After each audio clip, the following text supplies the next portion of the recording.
ዝንቱ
ምስጋናን አምልኾን ውዳሴን ለአምላክና ለእግዚአብሔር ይብጽሕዮ ከዝውን ደጊምኩም መስግንዎ ለእግዚአብሔር ለምንታይና ደጊምኩም ደጋጊምኩም መስግንዎ ንብል ዘለና ትማሊ ምሳና ዝነበሩ ለማዓንተ የለውን ኣብ መከራ ኣብ ጭንቅን ኣብ ሓዘን ዘለው ብዙሓት ወገናት ኣለውና ኣብ ሓዘን ብዙሓት ወገናት ኣለውና ናይ እግዚአብሔር ምሕረት በዚሕልና ናይ እግዚአብሔር ይቅርታ በዚሕልና ከዚ ለመሐላለፍ መልእክቲና ክንሰምዕ ናይ ጎን ወግዒ ንሕደግ ጸጥልና ከዚ ህሊናናን አይዛናን ላፍቱ ትምርቲና ክንገብር ማለት እዩ እግዚአብሔር ብረድኤት ምስኩላትና ይኹን ስለዚህ ወላዲና ክቡር መልአከ ገነት መምህር ዘለዓለም ካሳይ ኣብ ደብረ መድኃኒት አብየ እግዚ ቅዱስ ገብርኤል ናይ አዲሳት ቅዱሳት መጽሐፍ ትርጓሜ መምህር ኣብ ማእኸልና ተረኺቦም ኣለዉ እግዚአብሔር መንፈስ ቅዱስ ዝገለጸሎም ዘብረህሎም ከምሩና እዮም ልዕኦም ዘምህሩሉ ርቱዕ አንደበት አና ድማ እንሰምዐሉ እዝነ ልቦና አምላኽና እግዚአብሔር ይግለጸልና እግዚአብሔር ብረድኤት ምስኩላትና ይኹን አሜን እስመ ነገረ መስቀሉስ እበድ ውእቱ በሃበ ህጉላን ወሃቤነስ ኃይለ እግዚአብሔር ውእቱ ናይ ነገሩ መስቀልሲ ወይም ናይ መስቀል ነገርሲ በቶም ዕቡዳት ጥፋአት ዓሻሹ እህሱስ ዝበሃሉ መንገዲ ጥፋአት እዩ ናይ ጥፋአት መንገዲ ናይ ህስነት መንገዲ እዩ በባልና ብልድሓና ብልልአመና እምነት ኣብ ልዕሊ መስቀል ዝሕደርና ተሰቂሉ መይቱ ተስኡ አርጊ ኢልና ዝኣመና ወይም ደሞ ወልድ ዋሂድሉ ለአምን ኦርቶዶክሳዊ ሁሉ ድሕነት እዩ ብርሃን እዩ መንገዲ ሓቂ እዩ መንገዲ የማን እዩ ጽጋብ እዩ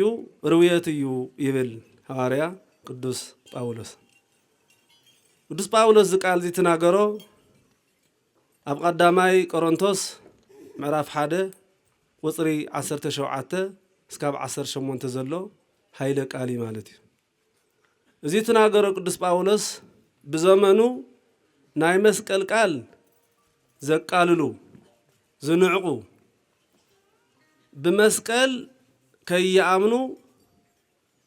ድሕነት የውሊ መድኃኒት ኣይኮነይ ዋላ ሓንቲ ረብሓ ጥቕሚ የውሊ ኢሎም ዝተምህሩ ሰባት ህጹፃነ ሃይማኖት ናይ ምግባር ገደለታት ሰባት ስለ ዝነበሩ ንዓኣቶም ዝተጠቐመሉ ኃይለ ቃል ይተሓደ በመሰረቱና እተዋና ቀንድ እንደገና ድሕሪ ስቕለት መጀመርያ ዓለም ከድሕንየ አዳም ድሕሪ 5500 ዘመን ምስ አዳም ምስ ደቁ ክተዓረቅየ ኣብ መስቀል ክስቀልየ ተሰቂለ እንደገና ብቱ መስቀል ኣብቱ መስቀል ስጋይ ደመይ ቆሪሰ በዕለት ዓርብ بعرب علت دمي أفسيسة سجاي قريسة لتقلال لا ناي عالم سبات ويم دك عدام فطوران كتعارق يهزب القال نيرو إذا قال ذي أي قاري جزيو تفصيمو جزيو أخيلو ويتانا من حيتنا يسوع كريستوس كاب سمايات وريدو كاب دنجل مريم توليدو بأد يوحنس بتحتنا تطميقو لتحتنا لدك عدام أرآيا خوينو ناتنا حاتيات هم سمعي أقليتو هم قلع قاطيتو حاتياتنا دمسيسو منقصو كنورس فقاد ويم بزحنا لردنا قانقا متاوقيا سرتيفيكيت باسبورت كم مالت دحر حزو كل سب عرق مس እግዚአብሔር ለፈጸመሉ ይሉ አዋጅ ለነገረሉ እዩ ማለት እዩ አበለተ ስቅለት ወደምሰሰ ለነ መጽሐፈ ዕዳነ ናይ አዳም ኃጢአት የሆነ ናትና ይብል ናትና ኃጢአስ ካብ ድሕር ሕዚ ተደምሲሱ እዩ ይብል ቅዱስ ጳውሎስ እንደገና ደግሞ እንቅፋትናም ተወግዱ ይብል ጸልማት ዝነበረ መጋረጃ እንደገና ተቃዲዱ ይብል ዘይሕልፍ ዝነበረ ድልድል ወይም ደግሞ አምዲ እሱም ፈራሪሱ ተባጣጢሱ እዩ ይብል እዚ ሁሉ ምስኾነ እዚ ሁሉ ላተገበረ ዝርኡ አይሁድ እዝኖም ላሰምዐ አይኖም ላረአየ ተአምራት ላተገበረ ካብአቶም ካብ ቤተሰቦም ዝተፈጠረ ኣብአቶም ዝዓረፈ ብዙሕ ተአምራት 95% አፍትሳቶም ዝነብሩ ለዓዲ ትዝናት አፍትሳቶም ዝነብሩ ለኻቢ ላተፈጸመ ላረአዩ ነገር ግን ወሃበ اللي አሁሰ መጻ ወاللي አሁሰ ይተወክፍዎ ላውአቶም ወጽዩ ሳቶም ግን ቅበልዎ ፈቀደኛታት አይነበሩ ይብል መጽሐፍ ቅዱስ እዚ ሁሉ ሪኦም ሰብ ላድሓነ ሪኦም እዮም ሙቱም ላተለዓለ ሪኦም እዮም ዕውርም ዓይን ላወረህሉ ሪኦም እዮም ሓንካሳት እግሮም ተቃንዕ ሪኦም እዮም ለምጻማት ትነጽሁ ሪኦም እዮም ግን ከም ተብርእሰ ናይ ትምህርተይ ርእሲ መበገስ ዝተጠቕምኽዎ ወይም ዘልዕልኽዎ ለዘይፈልጥ ዘይተረድኦ ወይም ለሃሳስ ወይም ቸል ዝበለ ቸለልተኛ ሰብ ከም ዕብዳን እዩ እዚ ኩሉ ተኣምር ለኣቶም ከም ሕልሚ ነይሩ ከም ፌዝ ነይሩ ከም ምታት ነይሩ ምንም ክርድኦም ኣይኸኣለይ ናይ በረከት ናይ መስቀል በረከት ኣይሓደሮሚ ማለት እዩ ናይ መስቀል መቐረት ናይ መስቀል ጣዕሚ ኣይፈለጡ ማለት እዩ ስለዚ እንታይ ኢሎም ወሲኖም ይብል ላፍቱ መሰረታዊ ናይ ሎማዓንቲ ትምህርትና ተኸተለና እንታይ ኢሎም ወሲኖም ስምዑ ኢሎም ካህናት ሊቃነ ካህናት ፈሪሳውያን ሰዱቃውያን ዓብይ ንእሽተይ ሰብኣይ ሰበይቲ ዝተምሃረ ዘይተምሃረ ኣኪቦም ናታቶም እምነት ጥራሕ ከራምድ ንዓኣቶም ጥራሕ ክመስል እሳቶም ዝተዛረብዎ ኣሜን ኢሉ ኣጣቂዑ ጥራሕ ክቅበል ብስነ ስርዓት ኣእሚኖም ብስነ ስርዓት ዘትዮም እዚ ኩሉ ዘመን ከይነግስ 33 ዓመት 4 ወርሒ 10 መዓልቲ ኣብ ምድር ትቃሳቀስ ተሎ እሊ ሄሮድስ ካሊእ ሓጢያት ኣግንየሙሎ ይኾነይ ወይም ንዓኣቶም ዝዳፋእ ኮይኑ ይኾነይ እሱ ንግስኑ በሰላም እዩ በጦርነት አይነበረይ እሱ ንግስኑ በትምህርቱ እዩ በኃይል በጉልበት አይነበረይ እሱ ንግስኑ አስተምሂሩ ጥራሕ እዩ ጥራሕ ናተይ ስምዑ ፈለጥኩም ይፈለጥኩም ናተይ ስራሕ ናተይ ጥራሕ ሰምዑኩም አተግብሮ አይነበረይ ኣብ ምድር ትመላለስ ተሎ ካብ ሓጢያት ወጻኢ ነፃ ኮይኑ ይዝንቃሳቀስ ነይሩ ምክንያቱ ደሞ ወኮነ ሰብአ ከማነ ዘእንበለ ሓጢያት ባህቲታ ይብል ካብ ሓጢያት ወጻኢ ኩላ ነገር ብፍቅሪ ዝጓዓዝ ነይሩ بزي مفلاطهم زغور ويلي زقصرلهم نيرو ويم دمو ولا حنت زيوم كافلطت نصا ايوم اساتهم فليطهم زغور ولو يخوني فلطت سلازي ولهم يلو بدلهم كله اي قصرلهم نيرو معناتي سلازي ازي كله كاب هيرودس جميرو كام مدره ግብጽ جميرو ازي كله سدت ازي كله صام ازي كله مكر حليفو انحنا تشيمنا سمع خينسئن خاول تشمنا يشموت خينو ورد انا تأمر سرح الله خلا ولا ناتنا حساب كي يقالل ناتنا زرا سمع كيسئريو نيرو خزن دغنا تسقيل الله اتس تسقل المسقال اتس تتقلل ناي سونت كفلي اتس مسقال عور مبرح حنكاس مقنع موت من العال جمير له ازي صباح نغو صباح دحر صباح لا انا يلدقناي ناي غويتانا مسقل موت العيلو عوره الله له خوخنا ايوم سلازي انتي تغبرنا يحيش يلوم مخورو يزبن اتعاويه مراص زرخوو مچم اب عالم زمخرخا مخيرخا زحاسبخا حاسبخا زخونه يكون بيزنس غنزب فسيسخا كاب حق وصاي سرح خاي سرح هام خوانا اي زفسس مالتي زفرس مالتي هام حمد يدنسنس مالتي ترغم يولي ساتم زوسن وبناتاتم تحساسبا گن اتو زحاسول لا ايمرو زعدل املاك مخانو زنقيعوم اتو زري لا عيني ناي املاك زعدل مخانو زنقيعوم بتقلال لهواساتم زنقاساقس زناغروم زنقاساقسوم فطاريهم مخانو زنقيعوم املاك سماي ومدر مخانو زنقيعوم نقوس سمايات ومدر مخانو زنقيعوم نا مدر هيوتهم طرح سيووم اسو ناي مدر طرح يكوني ناي سماياتي سمايات تجزء مدر زم حدر دقيقه ادم بمعرض رئي ككم حدنا عندنا زم حدر بركه زعد الاملاكي كبر مسغانا يوصحيو از مسقل زي نقورو ايو تقند وساني خزي كنقاورو አለና ተዚህ ቃዊርናዮ ምንም አይነት ለውጢ አይነምጽ እንተ ቃዊርናየ ግን ዕውር ይበርህ ናይ ዕውር አይነ ይበርህ ናይ ሓንካስ እግረ ይቃንዕ ዝሞተ ሰብ ደሞ አይልዓሊ እዚ ተኮይኑ ደሞ أنحنا زغورنا يسد طرح تسمعنت كهلوي ناتنا حساب طرح كدمص እዩ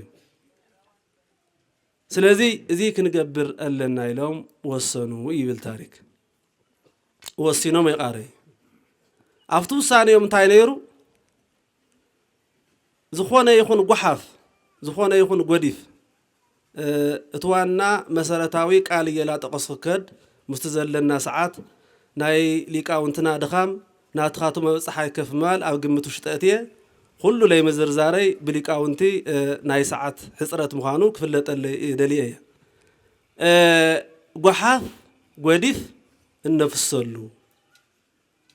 እዚን ተፍሲስናሉ ማንኛውም አንሕና ዘይንጥቀመሉ ሁሉ ነገር حنا تتصيفنايو او لعل مسقل زي كدفن አለው ዝብል ክፈስሰሉ እዚ ተግባር እዚ አዋጅ ተአውጁ ስማዕ ለማዕ ተባሂሉ አሜን ወአሜን ተባሂሉ ሁሉ ሰብ በህብረት ተስማዕምዑ ኩሉ አረ ወሁረ አለው ዝተባሃለ ቃል እንደገና ክፍጸም ላይ ግድን ኮይኑ ማለት እዩ كل معرة فطاريو كحيدو كل معرة فطاريو طليمو كل مدحانيتو ايدليلو كل حكيمو طليمو مالتي نا عالم حاكم نا عالم مدحانيت عالمنا مدحانيت لبوين ايو دكتور لبوين ايو اتغزانا يحكمنا عندنا لبوين ايو ويتانا مدحايتنا يسوع كريستوس ግን በይንሱ መድኃኒት ይበቃ خالي زبازنچ خالي كوتت خالي حجازه يلي ስለዚህ መድኃኒቶም ቀበሩ ማለት እዩ መድኃኒቶም ጸሉ መድኃኒቶም ጸሉ ቀበሩ ወደማ እዛ ሐቅ እዚ ለሰለስተ ሚእቲ ልዕሊ ዓመት ተደፊኑ በጣዕማ ዓብይ ኩምባ ዓብይ ግድም ኮይኑ ለምግና ያጸጋ መስካዕ ዝኾን ልዕሊ ሰለስተ ሚእቲ ዓመት ተቀመጠ ይዝል ልዕልዩ بدحرزي እግዚአብሔር بزلم عنتوانا الله عائلو كافتم قدسان صادقان قدست استبحال لبام بالحاتني عدو እግዚአብሔር الله عاله مالتي እግዚአብሔር لمسغانو لك مسغن ሆነ ተአምራቱ لك ግለጽ ሆነ አብዝ ሆነ ይኹን ሰብ ሓዲሩ ስስደለ ተአምር ይሰርሕ ይገልጽ ተአምራቱ በኢፋ በአዋጅ ይገልጽ እዩ የናገር እዩ ማለት እዩ ስለዚህ ጎይታና መድኃኒትና ኢየሱስ ክርስቶስ ተሰቀለሉ መስቀል ኣብ ኢየሩሳሌም ንኸባቢያን ማለት እዩ ጎልጎታን ኸባቢያን ማለት እዩ ቅድስት እሌኒስ ትበሃል ደላ ዓኢሉ ሓደ ንጉስ ወዳ ነይሩዋ እቲ ንጉስ ወዳ ካብ ኻሊ እምነት አቦ ናይ ኻሊ እምነት ዝኽተለቦ ዝወለደቶ ወይም ደግሞ ለክርስትና ሙጭ በዘይሆነ ሁነታት ዝዕወየቶ በስነ ስርዓት ነገረ ክርስቶስ ወይም ደግሞ ናይ ቤተ ክርስቲያን ናይ ቅዱሳን አስተምህሮ መንፈሳዊ ትምህርት በሐጽሩ በአግባቡ ክርከው ዘይኽእል ቦታ እሳ ግን በአግባቡ ዘምህረት ዝዕወየቶ ውላድ ነይሩዋ ማለት እዩ እቲ ውላድ እንደገና ጥበበ እግዚአብሔር ሓዲርዎ ላብ ንግስና በቀዐ ይዝብል ብድሕርቲ እሱም ላብ ንግስና ካብ በቀዐ አነም ናይ ንጉስ ወዶ ካብ ተባሃልኹ እንታይ ክሰርሕ እንታይ ክገብር ህዘንሕና አውዚ በዘጋጣም እዚ ክንግንዘብ ዝግበአና እግዚአብሔር ልዕል አቡይልና እግዚአብሔር ካብ ጸገም እናጊፉና እግዚአብሔር ዘይነበረና ዘይረአናዮ ርኢና እግዚአብሔር ባና ሓዲሩ ኣብ ላዕሊ ቦታ ተቀመጠለና ቀጥታ እግዚአብሔር ንርሽዕ ብዙሓቲና ውሕዳት እንደገና እግዚአብሔር ይስታውሱ ለእግዚአብሔር ታይ ክገብር ይብሉ ተዛዓበየ ነገር ያዛ ሰብዚአ ዛዶ ዚአ ዛ ቅድስት ዚአ ለእግዚአብሔር ታይ ክገብር ዝብል ውሳኔ ወሲና ማለት እዩ ሞል እግዚአብሔር ክገብሮ ዝግቦ ነገር እምባይማ አይሁድ ብምቀኝነት ዝቀበርዎ እቲ ዕውራን ዘብርህ ዝነበረ እቲ ሓንካሳን ዘቕንዕ ዝነበረ መስቀል ካብ ዘለዎ ቦታ አልሸ ፍሒረ ወይም ደግሞ እዚ ነገር እዚ ካብ ዘለዎ ቦታ አልሸ ከውጽኦ ይግበአኒ ኢላ حسبت مسمى ماخرتا دما تماخرت مالتي ግን አልጋ በአልጋ ለሆነ ነገር የሆነ ይነሩ በጣም ከበድ በጣም ጽኑዕ በጣም ፈተና ዘወዝሖ ሰሓቦ ጉተቶ ዓቀብ ቁልቁል ዘወዝሖ ነገር ይነሩ ማለት እዩ ግን እግዚአብሔር ለሓደረ ሰብ ጸጋ እግዚአብሔር ዘለዎ ሰብ እቱናይ መስቀል ድሕነት እቱናይ መስቀል በረከት ዝተረድእ ሰብ ኃይል እግዚአብሔር ስለዝሓድሮ አፍቱ ልዕሊ ሰብ በቱ መስቀል አቢሉ ኃይል እግዚአብሔር ስለዝሓድሮ ሳደማ ካፍቶም ኃይል እግዚአብሔር ለሓደሮም ሓንቲ ቅድስት ወዶ እያ ነይራ ማለት እዩ ስለዚህ እዚ ለሐሲባ ወይ መኺራ አይቃረየቲ ላፍቱ ጎይታና መድኃኒትና ኢየሱስ ክርስቶስ አለው እዩ ወይም መስቀሉ ተሰቀለሉ መከራ ተቀበለሉ ተቃዊሩሉ እዩ ዝተባሃለ ቦታ ቀጥታ ወታደራት ተምሪሓ ካብ ወዳ ፍቃድ ጠይቃ ሓሻክር ሒዛ ብዙሕ አሻሓት ወታደር ሒዛ ላፍት ቦታሱ ተጓዓዘት ማለት እዩ ተጓዓዛ እንደገና አብኡ ኸይዳ መቸስ 300 ዓመት ይቅረሞ ሓንቲ ታኒካ ሓና ልቃበርናያ ወይም ደሞ ሓንቲ ጨርቂ ሓንቲ ዓመት ኣብ ሆነ ቦታ ዘቕመጥናያ ብዙሕ ተደናገር እያ 3 ዓመት ጎዲፍ ልትደብረዮ ጉሓፍ ልትደብረዮ ቦታ አልሽኻ ንምርካብ ብጣዕሚ ፀጋሚ ኮይኑዋ ነይሩ እዩ ዝብል አውዚ ግን ኸይዳ አውዚ ቦታ እዚ ጎይታና መድኃኒትና ኢየሱስ ክርስቶስ ተሰቀለሉ መስቀል ተቃዊሩ ይበሃል ልትፈልጥዎ ነገር ይህሉ ደይላ እቶም ኣብቲ ከባቢ ዝነብሩ ምክንያቱ 300 ዓመት እቲ ሓደ ላተወለደ እቲ ሓደ ብህይወት ላተፈለየ ላተተከአ ለሓለፈ እዩ ዝነብር እንዶ ዓመት ዝነብር ሰብ ኣይነበረ ምክንያቱ ብዙሓት ሓሊፎም እዮም ወለድኹም ትውሉ ሰማዕኹምዎ ነገር ኣለዶ ወይስ እስኻትም ትፈልጥዎ ነገር ኣለዶ ለሓቲታ አንሕና መስቀልም የቃበርናይ ወለድና ትውሉ ሰማዕናየ ነገር የለይ ኢለምዋ ማለት እዩ ግን መከራም ሰብ ዝሕትሎም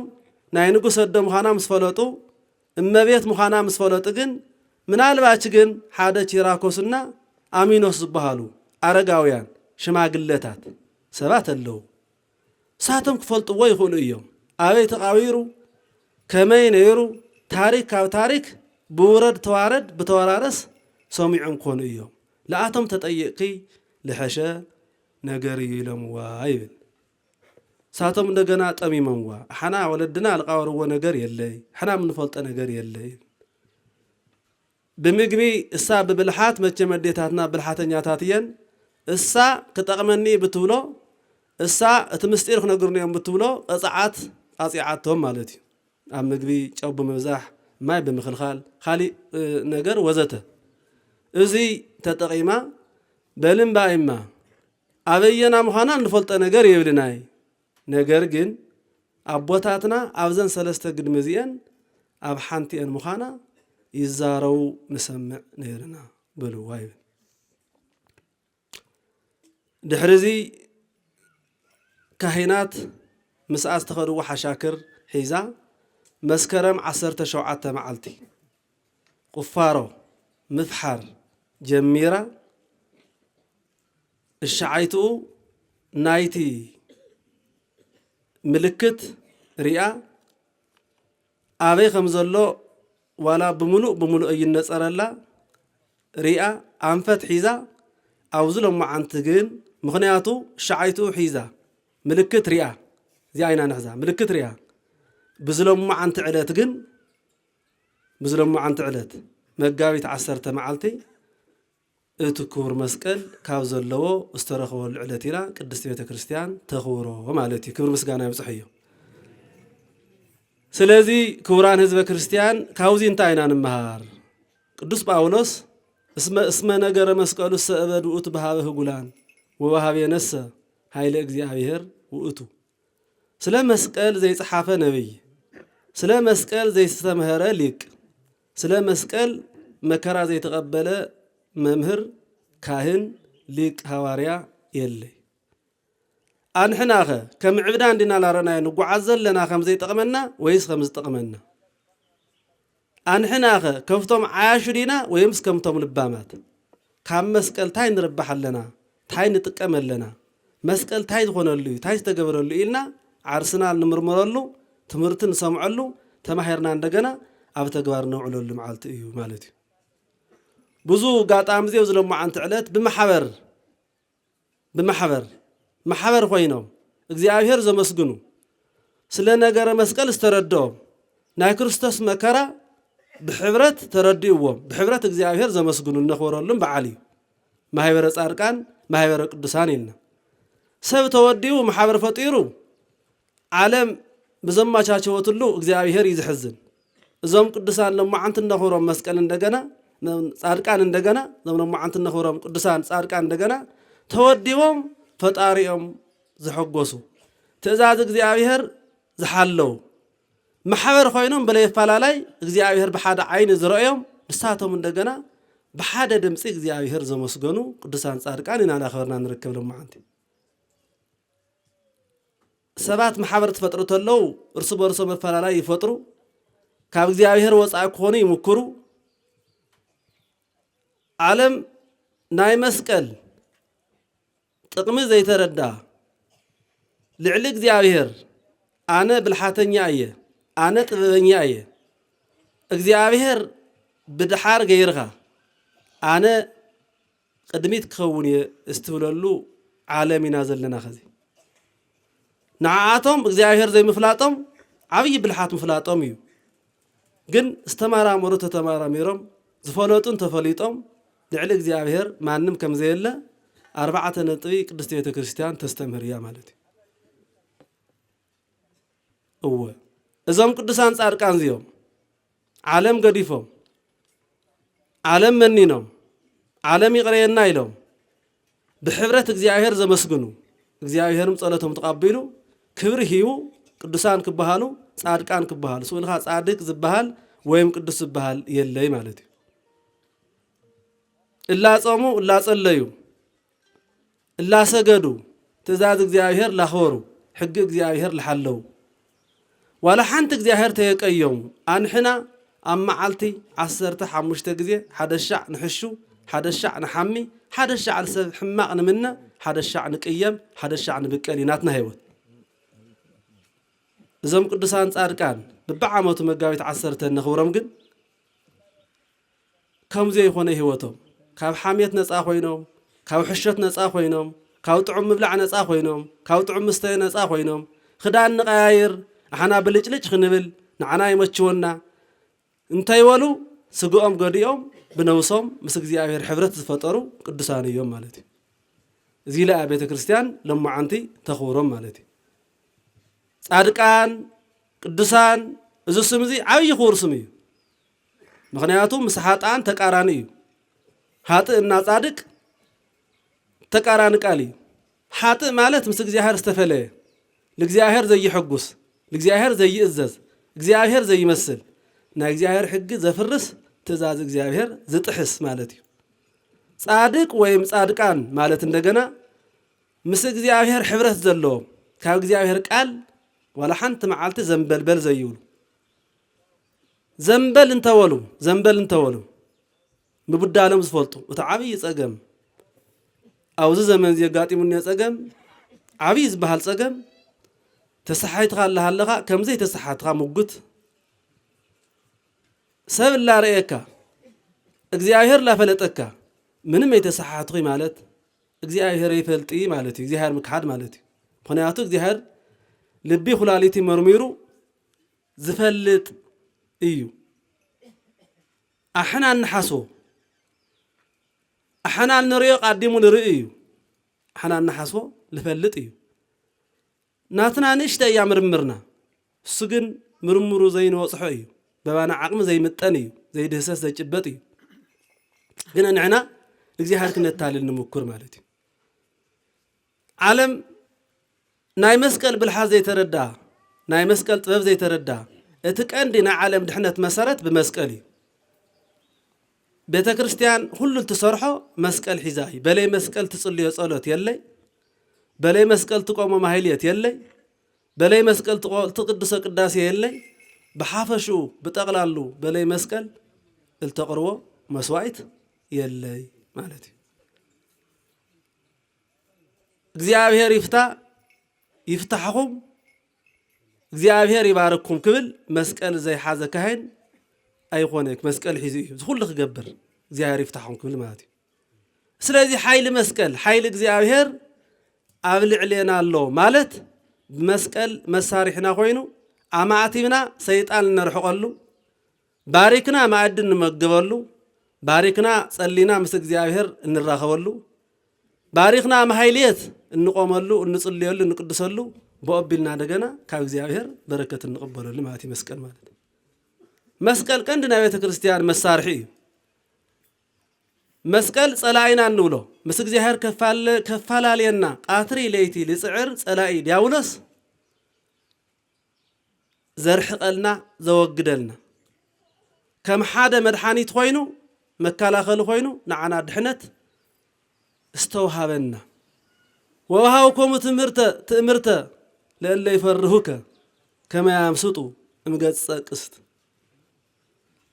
نعخاز فرحو نعخاز اززو ناتخات ازاز قطري ليتي لحلو كمتم عياشو بعشنت ناتخات ازاز تشل زيولو ملكت هاو خايو تم الفرحخه لتم نأززخا لتم نخورخا لتم كاب حقخا زي وصو تأزازخا زخورو مبمعالتي بصولت ليتي بسجدت عندوتم كاب حاميت نصا خوينو بقال እግዚአብሔር كاب رخصت نصا خوينو بنصحنا بقدسنا زنورو ملكت هاوخايوم يبل قدمي شح عمتات زنبره نبي እግዚአብሔር ቅዱስ ዳዊት አኸትል እንደገና እዚ ካፍቲ ዝመጾም ወጥመድ ሰይፊ መከራ እንወሎ ቸነፈር እንወሎ ረሃብ እንወሎ ጦርነት እንወሎ ኣብ ዓለምና ዘሎ ኮታስ ሕማቅ ነገር ዝበሃል ሁሉ ብኡ ምልክት እንተገይሮም እንተማእቲዎም ክድሕኑ እዮም ወይ ድሃኑ ፍቁራኒከ ክድሕኑ እዮም ይብል እወ እንግዲህ ከዘው እዚ ታዩ ብጣዕሚ ጸገም ዘጋጥም بزي مفلات زقبر نجر كهلو أي جباي منافقان مسكال كم زي الحين مسكال ولا حنت تتركون كيف زي اللي يقولوا عن حنا عندنا أبخدنا تليفنا أبداونا خسرنا توقيتنا مسكال نتقام اللينا جن انتهي يسرح لما انتهي قلقلت يوعل من يتحزو مسكال متتمن يتحزو لا يخصق مناني كل مسكال تحزو زلو كله مسكال من يتحزو معاذ يبارك من يبارك أبي يبرخ زي عفلطو كلونا يقبع بزي فلتات زمص معات زمص مخسفتي خبيدي سلازي عفلطو كلونا طيقتكن خان تمهارو ممهران لهالو احنا نمهرينا بزي فلطات كنغعاز ايغبئناي مالتي እና ወባሃብ የነሳ ኃይለ እግዚአብሔር ውእቱ በባና ግን ሁሉ ነገርና መስቀል መልእልተ ኩሉ ነገር ናይ ሁሉ ነገር መበገሲ መልዕሊ መፈጸም እዩ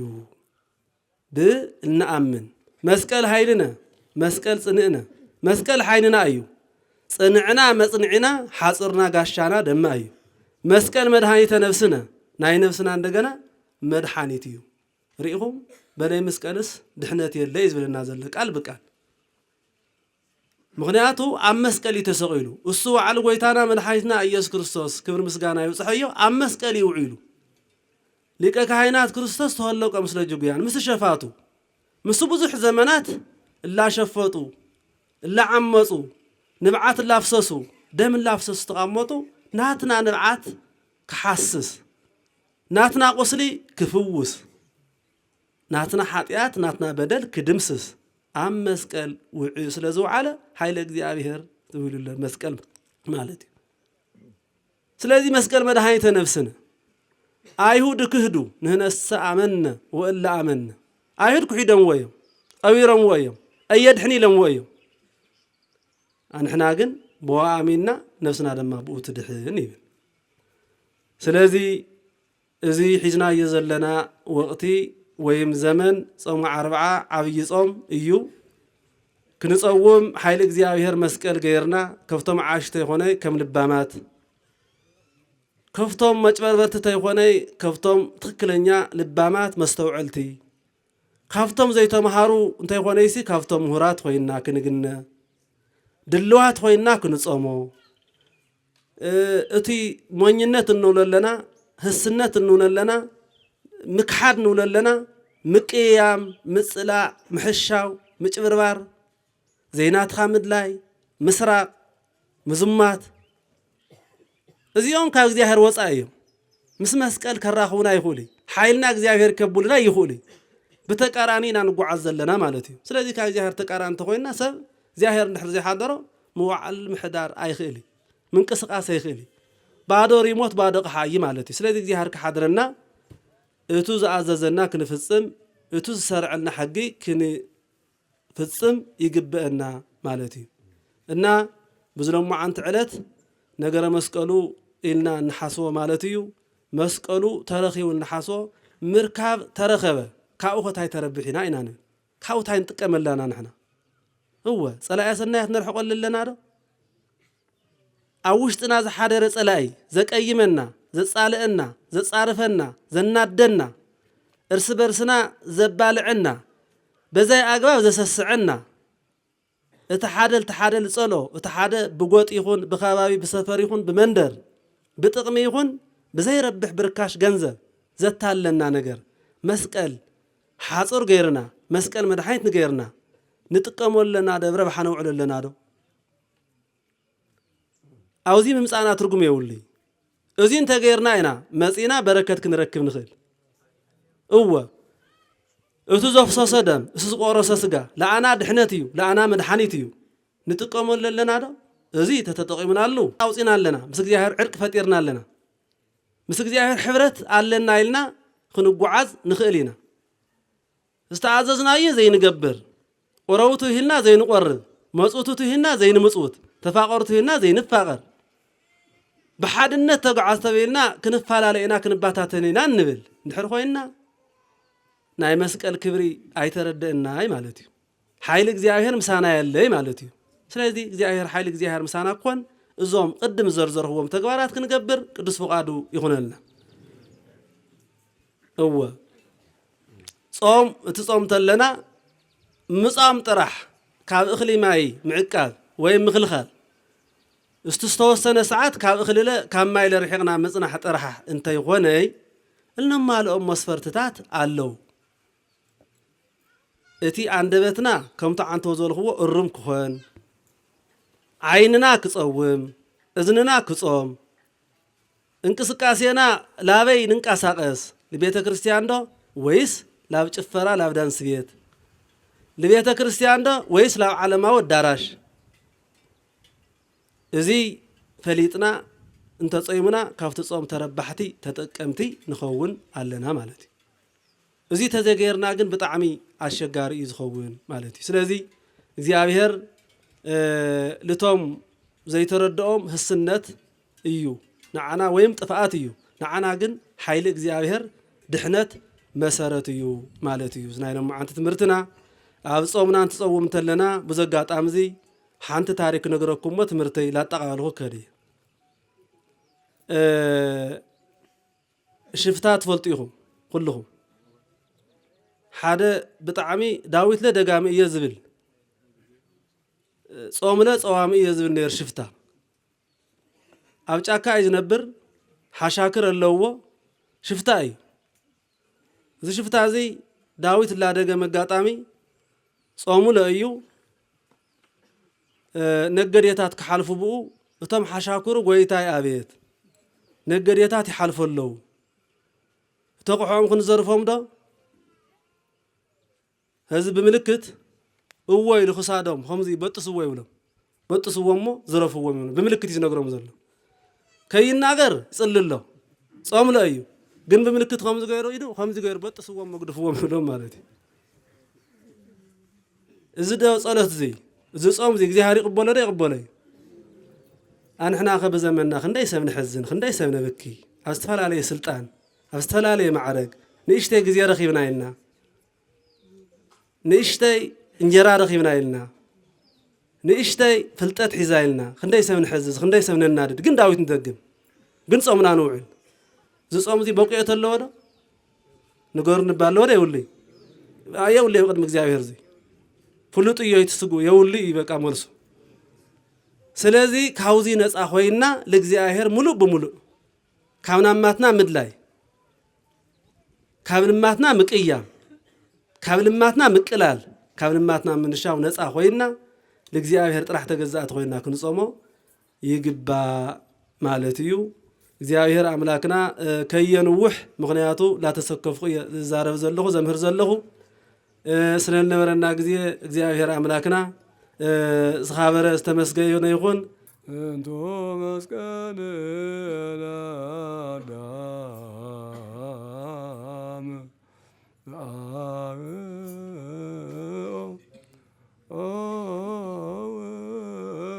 سجنت